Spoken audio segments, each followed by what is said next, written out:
another key thing, I guess, kind of like what he saw. I also alluded to with like Franny that some of the stuff, the weirdness with the ATF, seems to have come in play. I believe they were trying to act like they had been there. And Terry was like, "No, you hadn't." Um, but according to Terry's sister, LaShawn Hargrove, he claimed that he saw evidence of things blowing out as opposed to blowing in, which, to kind of put that into the listener's mind, think of as I mentioned before, the official narrative is that we had the Murrah building, and then about 60 feet in front of it, you had a truck parked, a Ryder truck with info in it, and boom, went off, and that's what caused it. Although there's a lot of people who dispute that. I'm not a bombing expert. I will say, I find it a little incredulous that it was just that, but I guess there maybe are ways to explain it.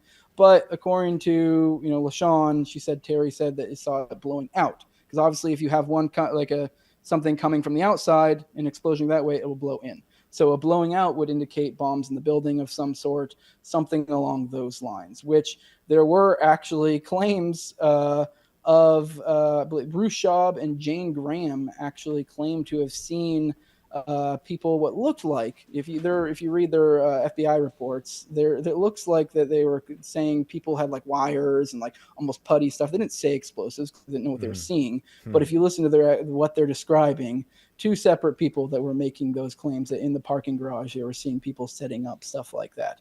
So I don't know. A lot of people like to lean towards the C4 explanation. I'm fairly agnostic. I guess I kind of lean towards a little bit, but I could be swayed either way. Especially because it's like you get kind of in the murky, get in the weeds when you start talking about bombing analysis stuff. But that's with his body. Has he ever been exhumed? And like they do other tests on his? Would they do that with Iki? No. I don't know if they could. That'd be a question for Tanya. I don't believe he was cremated. I believe I know with Kenneth Trendu, they were immediately trying to get them cremated. They asked the family. Family said no. They asked the medical examiner. The medical examiner was like, "What? No." They were essentially trying to go around the family. I want to say I vaguely recall someone somewhere hearing somewhere they tried to do the same thing with Terry, but I can't recall any specific source. That might have just been somewhere I heard in the ether. But I'm pretty sure he was just buried. Kenneth Trendu, they were immediately trying to get them cremated. Yeah, I don't know. I don't know how they go about exhuming it. I ask because I'm thinking a lot about Frank Olson, who was one of the guys from MK Ultra, who was an agent, a Fed, and they dosed him, as far as we know, with acid, and he lost his mind. And the story is he either jumped or fell out of a window in New York, out of a hotel window in New York City, and died. And his family was just told that was the official story, until many years later, when I believe it was when Seymour Hersh broke the MK Ultra story. And people started to think, the family started to think maybe that was my father, like maybe he was dosed or something like that. And I think they did exhume him maybe once or twice to figure out if they could find anything else other than did he jump out. I think they did find some other things that weren't so in line with the official narrative that the feds were giving. And I believe the family eventually got paid out by the government. I think they even went to the White House and Ford apologized publicly. I could be wrong on the president.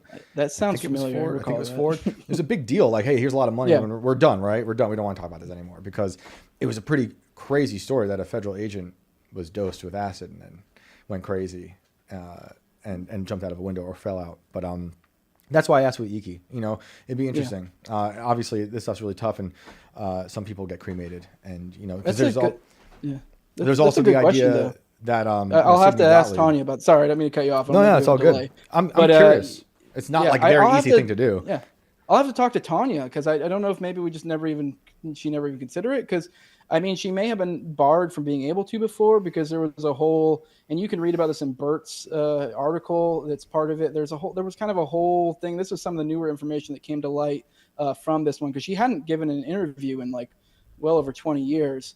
This is some new information. Some of the newer stuff with her going on is she was essentially fighting for the estate over many years, and I think it's only fairly recently she got it back.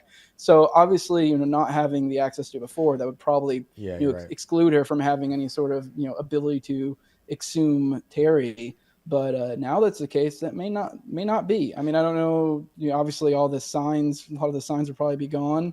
But who knows what that could bring up? I mean, who knows? I mean, because You don't know. obviously the suspicion is it was some sort of torture murder. So it wouldn't be that crazy if there was drugs involved. Because I believe in Kenneth there was reports of maybe it was caffeine, really high levels of caffeine or nicotine or something. I forget the specific one. Right. So it seems to be like they were toying with him because one of those, I forget which, is a common tactic used in torture to kind of like keep you wired or awake or whatever. So Yeah, and I understand it's like, why even open the scab up again?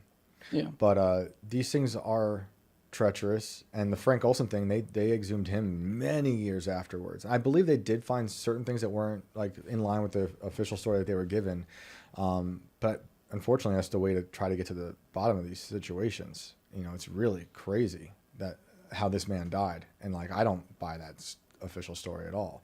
No. There's many, so-called suicides that have happened that are connected to certain stories like this that just hard to digest. Yeah.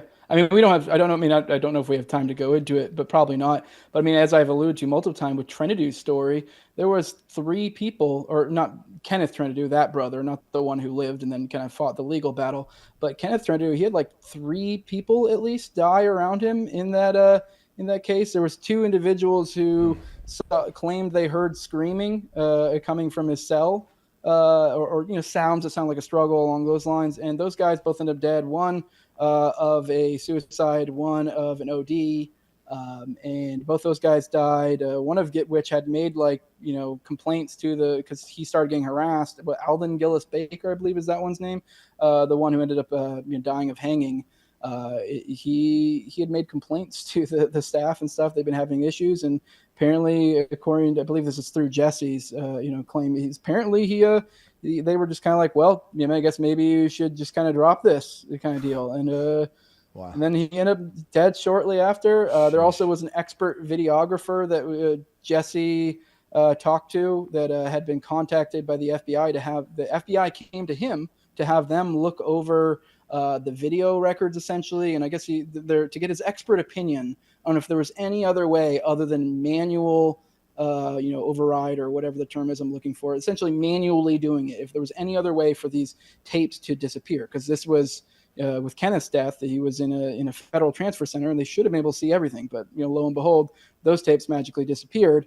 And they came to this guy, the expert videographer. I can't recall his name right now. I feel embarrassed, but they came to him and they asked him not to provide a written record, just a verbal, and just kind of let them know if there was any other way, if there's anything, like what's his expert opinion? Like, would this have to be manual? And apparently it was manual. And they were like, okay, well, just don't talk about this anymore, kind of like screwed off. And then he came to Jesse later, and then that guy died of a heart attack. Now, to be fair, heart attack, that's a little bit more like, okay, I don't know. They do have heart attack guns, though. Yeah, dude. I know.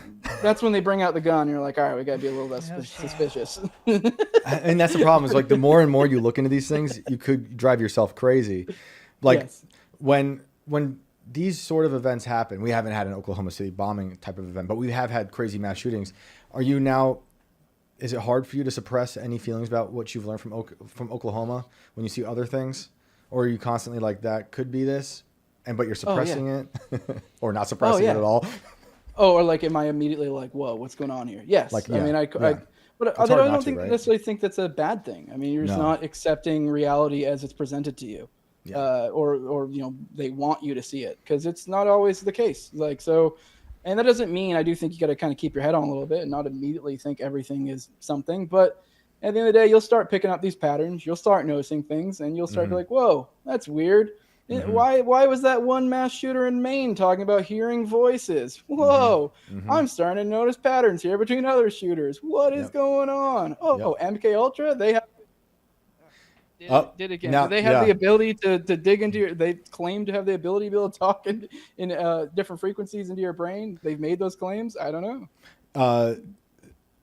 I was thinking about how I think it was Eli Lilly is the pharmaceutical company that made all the acid for the government for MK Ultra.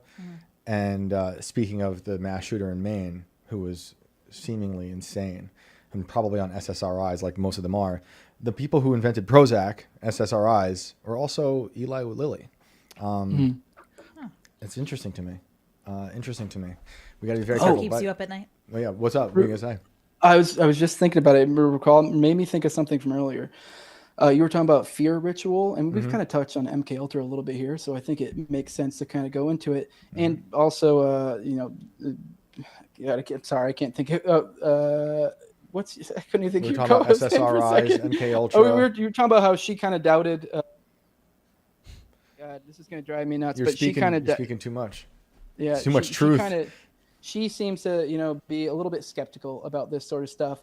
And we talked about MK Ultra, and if you start digging into MK Ultra, you learn a lot of it is kind of based on, not all of it, but a decent amount of it is based on the idea of DID, dissociation identity disorder. It's about essentially manipulating trauma, essentially inflicting trauma on people, and then taking the normal biological trauma responses and using it to your advantage.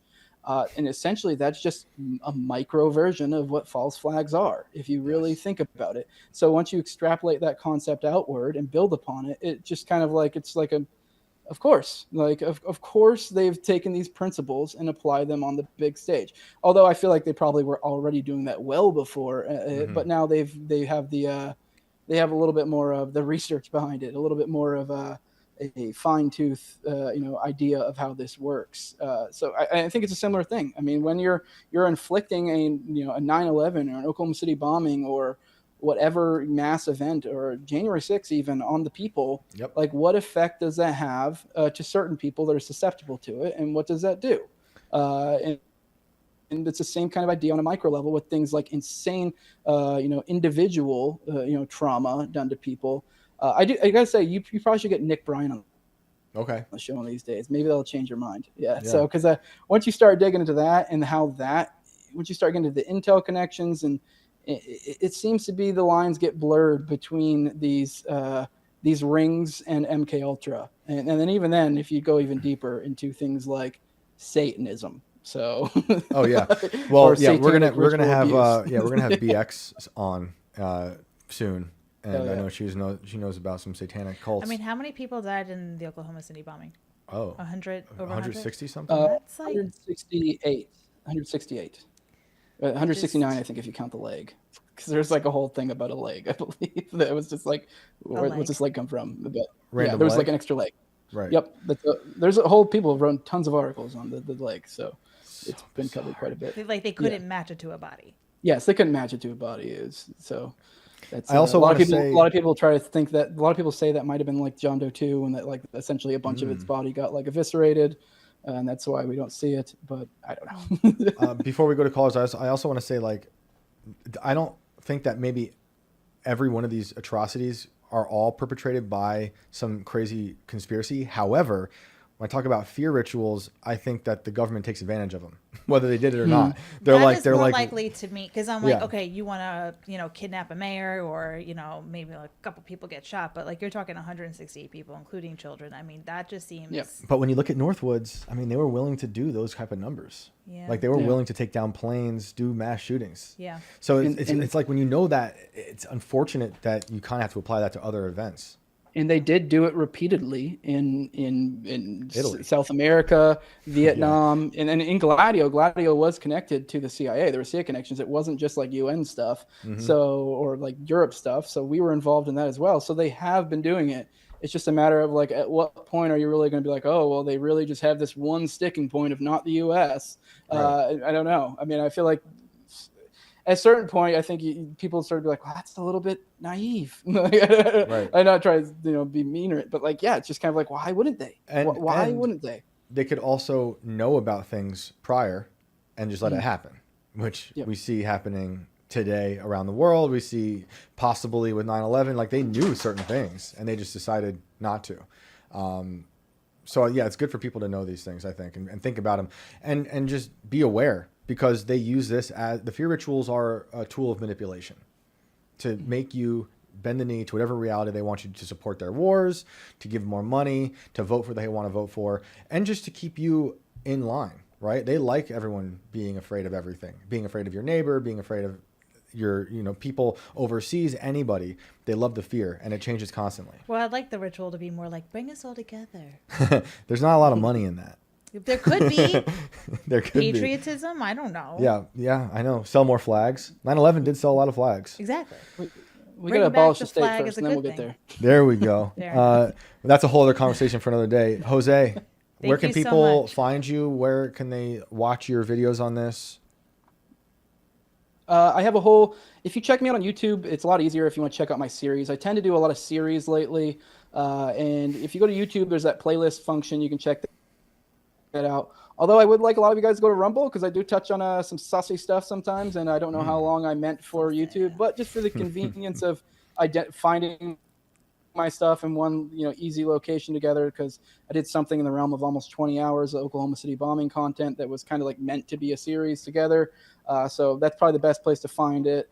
I'm also on all the major auto podcatchers, but that's the No Way Jose podcast. I also now have been doing with my buddy Austin Picard. I've been doing once a week live call-in show, kind of competing with you guys.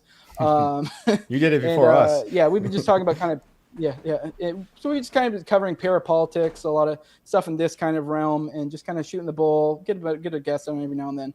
But that's every Tuesday at 9:30. So pop in for that. Give us a call. But yeah, also follow me on Twitter at Tower Gang Jose. I think that's it. Appreciate you having me on, Shane. Yo, shout out to Tower Gang. Shout out to you guys. Oh yeah, Tower Gang. I forgot Tower Gang. Yeah, you got the Tower Gang podcast every Wednesday at what time? On At Wednesdays? 9/11. I can't believe I forgot that. You just At did. 9/11. And that is Well, offensive comedy.